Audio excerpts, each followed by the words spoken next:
North Central Texas College is a vibrant, comprehensive community college that serves more than 10,000 students and includes a rich history that spans more than 90 years.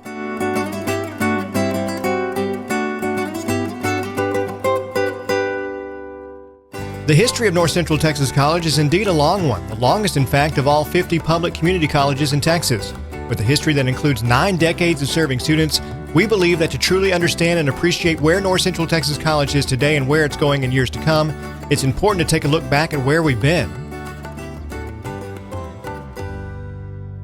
Back in the early 1920s, all Gainesville high school students had to do to begin their college education was walk up to the top floor of their school, shown here.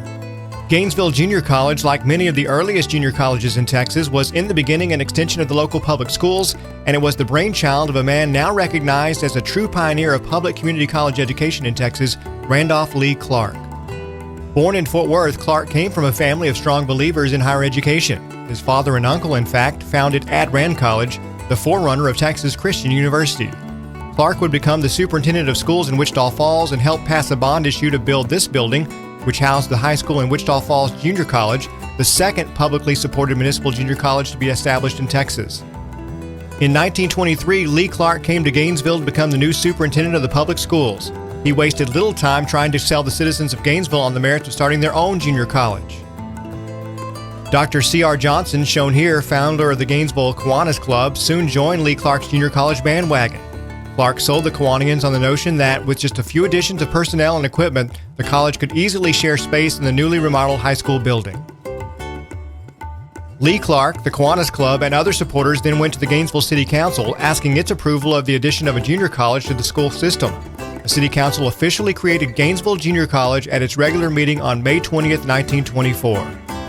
Lee Clark's vision for a local public two-year college finally became a reality in the fall of 1924 when Gainesville Junior College enrolled its first class, 32 students in all.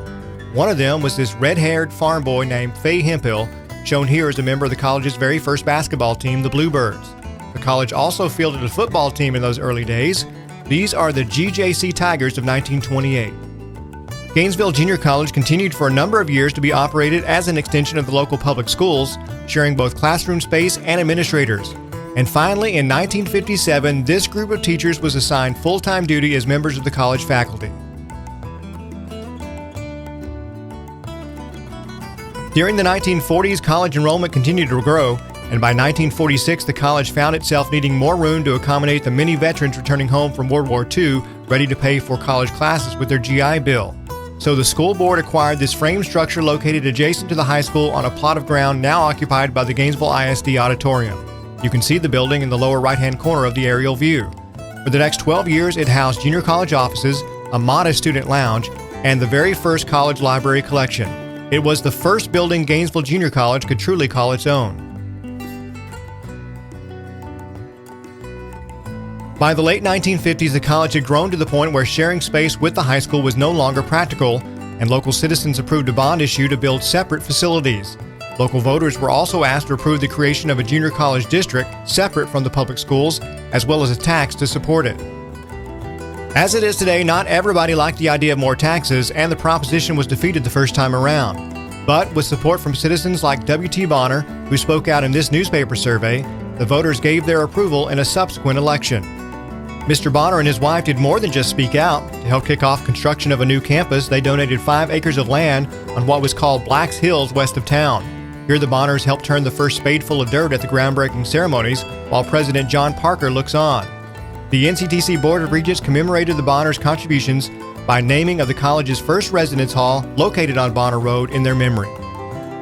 The new college district's first board of trustees, shown here, purchased an additional 44 acres from the Bonners, making way for creation of the large physical plant which still serves as NCTC's main campus today. Their foresight and vision, and that of administrators like John Parker, for whom the NCTC Planetarium is named, truly paved the way for the future.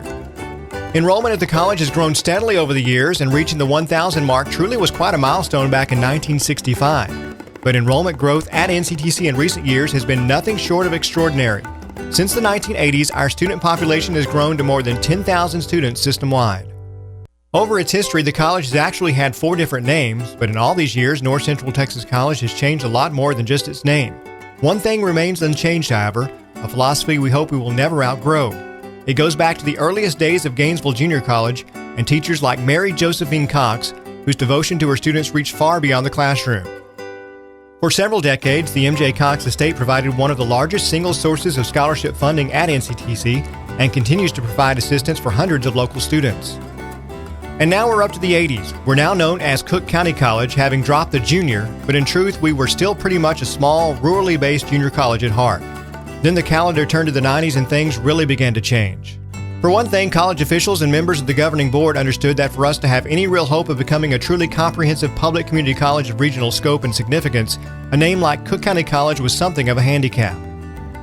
So the administration and board initiated a campaign among district residents for a name change, and a number of them weren't exactly thrilled with the idea at first, but just about everybody agrees now that it was probably one of the best decisions the college's governing board ever made in terms of securing the college's future. And on June 1st, 1994, they made it official, unanimously voting to change the college's name from Cook County College to North Central Texas College. During that time, college officials also spent a lot of time in Austin lobbying for statutory designation of community college service areas throughout the state, something which had previously been decided very ineffectively by gentlemen's agreements among various college presidents. With the passage of Senate Bill 397 in 1995, NCTC service area of Cook, Denton, and Montague counties became a matter of state law. In recent years, voters in the Graham Independent School District passed a branch maintenance tax to support a campus in that city as well. With enrollment surging far past 6,000 students, nowhere is the college's regional significance and impact more apparent than at our Corinth campus, which opened in spring 2000 and expanded 2 years later to accommodate growth that far outstripped what any of us expected in the beginning. But as enrollment growth continues at Corinth, available space not only for classes but also for student services and staff is nearing capacity. One temporary solution has been to expand beyond the campus proper into space at neighboring Pinnell Square. We also have a campus in Flower Mound located at Parker Square. The 32,000 square foot facility opened in spring of 2011 with less than 1,000 students. Today, the campus serves southern Denton County with around 2,000 students enrolled each semester. It includes 13 classrooms, a science lab, library, bookstore, and offices, including the Small Business Development Center. And now let's move to Montague County and our beautiful Bowie campus, built and maintained by the citizens of that city, making it a product of an extraordinary and unique partnership between NCTC and the public sector. And that partnership has made possible our Petroleum Technology Program. NCTC also has a presence in Young County as voters of the Graham Independent School District passed a branch maintenance tax to bring the college to their town. Students at our Graham campus not only take core academic courses, but we also offer nursing, welding, and petroleum technology programs as well.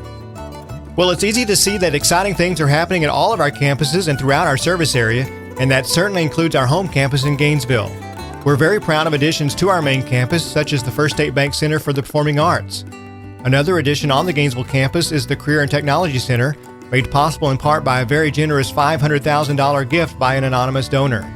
The Gainesville Economic Development Corporation has also contributed another $250,000 for equipment. Cook County voters also passed a bond in 2013 to add on to the Career and Technology Center and construct a new health sciences building.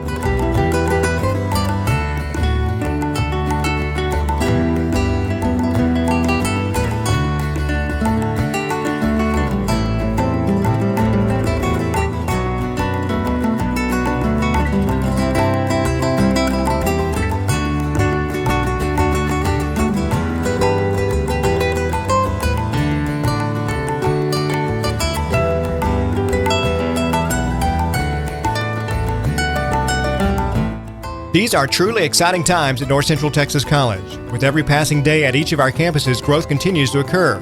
And with it, there's more history in the making.